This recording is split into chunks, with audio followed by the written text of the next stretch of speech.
A lot of people ask me how I built my physique, not just muscular, but that anime type of shape. The wide shoulders, the small waist, the upper chest popping, back flaring out. And I'm gonna be honest, I didn't do every freaking exercise. I didn't do 25 exercises. I didn't train randomly. I focused on key few movements that actually change your silhouette. And if I had to rebuild my physique, this is exactly what I'll focus on. Before I get into the exercise, I need to put you guys on. No time wasted, let's run it. Now, I've been lifting for almost about 3 years, and your physique is pretty much built on the 80-20% rule, where 20% of your exercises will give you 80% of your visual results. Most people waste their years training chest and arms. I did that too. I loved training chest when I first started lifting, but chest alone doesn't make you aesthetic. What makes you look aesthetic is proportions. You need that width, you need that upper chest, you need that delt, you need that lats, you need that back thickness. That is what creates the anime illusion. So instead of training everything equally, I started prioritizing the muscles that actually change your frame. Now let's get into it. Sub to the channel, smash that subscribe button, let's go. If you want that anime width, this is a non-negotiable, lateral raises. When I first started lifting, as I said, I prioritized my chest. Foolish mistake of mine. What actually makes you look aesthetic is a wider frame, and side delts create that width. A wider shoulder automatically makes your waist look smaller, and obviously that creates that V-taper aesthetic illusion. The variation I actually used a lot was the seated lateral raises. The reason why I liked the seated lateral raises was because there was constant tension. I would do it slow, controlled, and straightforward. No ego lifting. I don't like going too heavy for side delt. It's a small muscle group. In my opinion, it responds better to volume rather than load. So smaller weights, more reps, slow and controlled.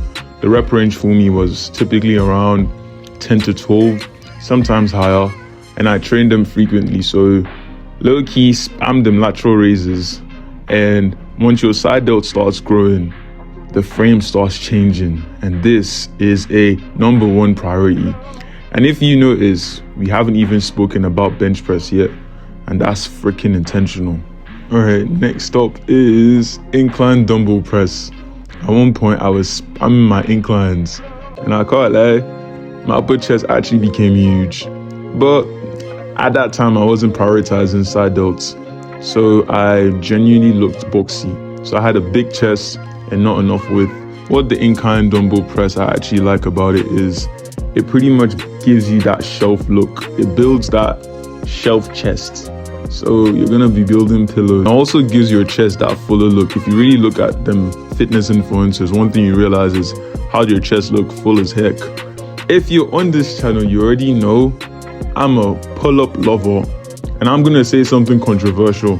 I believe you should ditch lat pull downs. Pull-ups are superior. You can't show me someone who does pull-ups consistently and doesn't have a good back. You just can't. Clean reps all the way up, all the way down. I would typically aim for around like 10 to 15. Once you can actually start hitting clean reps, so 12 to 15, clean, all the way up, all the way down, I'll tell you that you can actually progress to weighted pull-ups, because I personally feel like weighted calisthenics is a superior way of training, in my opinion, because it's pretty much like weightlifting and calisthenics had a baby. That baby was called weighted calisthenics, and obviously you already know that the lats build that V in the back. So one of the reasons why I actually really like training back is because one of my experiences, a girl actually saw my back on my story and she was like, oh, I actually want to feel your back. So therefore, you guys need to lock in on that back muscle, you get me? So the wider your lats, the more dramatic your silhouette becomes, because that's really where the illusion starts kicking in. It doesn't matter if you have a boxy frame, a wider back will always get you right. So if you're skipping pull-ups on your program, you are definitely skipping width. All right, now your next stop is chest supported rows. This is definitely something I slept on. The thickness is very, very important. So now you have that upper density coming from pull-ups, but you don't look as powerful. if you notice all these anime characters, they kind of have like that V taper with density in that mid back section. So you don't want to look flat. And as I said, anime physiques are not just wide, they are dense. And that's the reason why I actually like the chest supported rows, especially the single arm rows. Like there's a machine that has like the single arms. I would usually just use like the single arm rows. It lets me bias my lats properly and I focus on the contraction. Remove the momentum, remove the ego, slow and controlled reps, time under tension. That's what's gonna build your thickness. And once the back has the width and density, the taper looks clean. Definitely. So you should do your rows to actually build the thickness. Now, interestingly enough, my shoulders actually blow up when I actually started training front delts more. And I didn't even spam overhead presses like that. What I did was pike push-ups. So when I first started training for my handstand push-ups, my shoulders just actually started blowing up. I think it was the constant volume. Like I would typically train the handstand push-ups most times, like every single day for around 10 to 15 minutes. And that compound effect just actually started just making my front delts grow. Cannot forget, we can't forget your rear delts. Rear delts is what actually gives that 3D look. I remember when I told you guys that I actually had a girl touch my back. One of the reasons why the rear delts is so important was because they contribute to your back aesthetics. And obviously, when you have an aesthetic back, it kind of allows a lady to be visualizing. That's what I'm going to be saying. However, so you need to definitely lock in on your rear delts because that is very, very essential. So from the back, from the side, your rear delts will get you right. They also actually improve your posture and rear delt fly variations, controlled reps. If you want your shoulders to have that 3-dimensional look, as I said, we're building an anime physique. Next up, your arms. All right, so dips literally transformed my triceps. Weighted dips especially. I don't know, I do have a thing for weighted movements that actually are calisthenics for body weight as well. Third of your arm is actually your triceps. I'm not saying don't train your biceps. We're going to get into that. However, your tricep makes up most of your arms. So if you want big looking arms, you need to train the triceps hard. The only con with triceps is if your upper chest isn't as developed, it can easily overtrain the lower chest. And that's really not ideal for aesthetics. So when I do dips, I will try and bias it mainly for my triceps.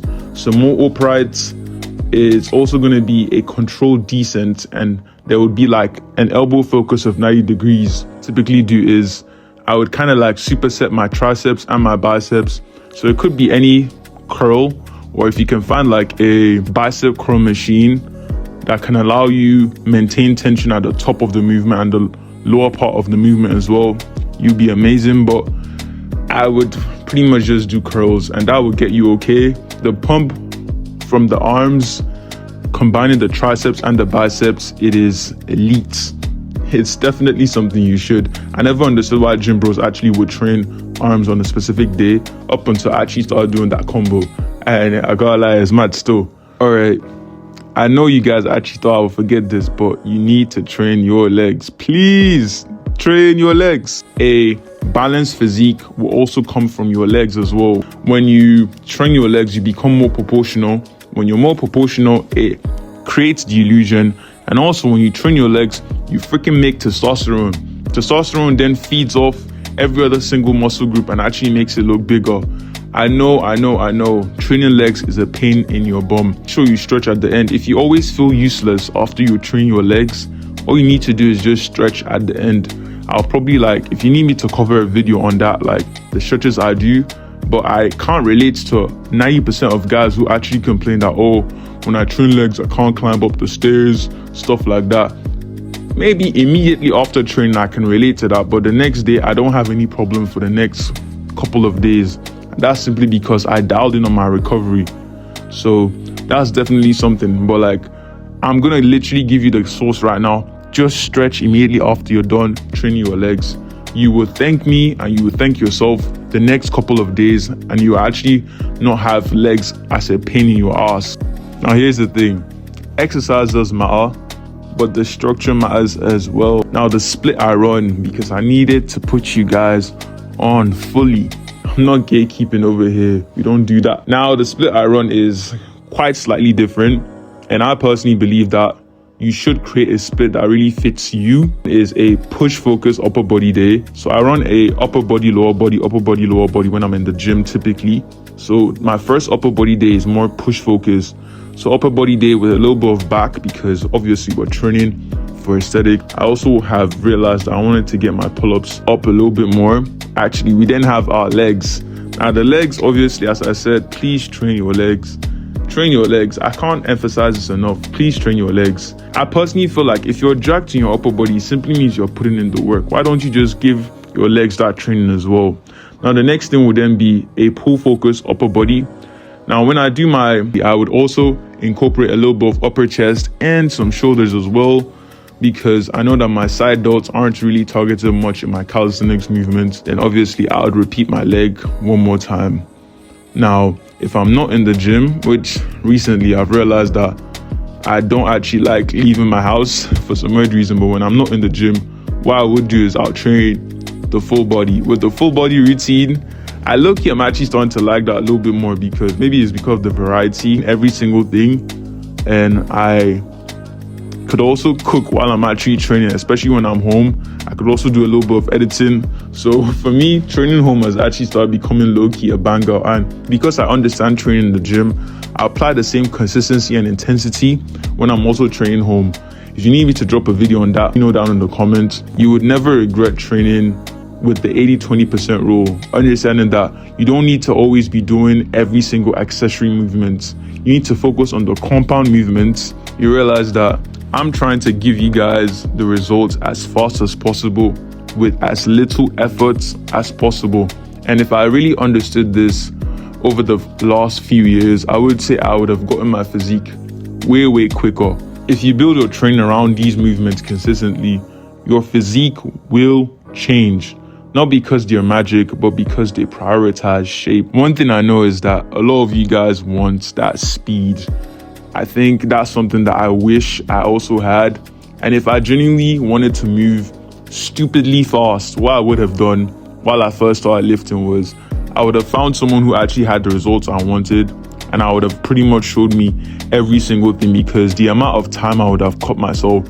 I'm 3 years into lifting, getting my physique, but if I had known what I knew right now, like while I started lifting in my first year, I probably would have gotten my gains stupidly quick. So if you're actually serious about getting speed, if you're serious about accelerating your progress and getting that anime physique as quick as possible and creating that environment where it will be just so easy for you to get the body that you've always really wanted, I'll tell you to book a call with the link in the description.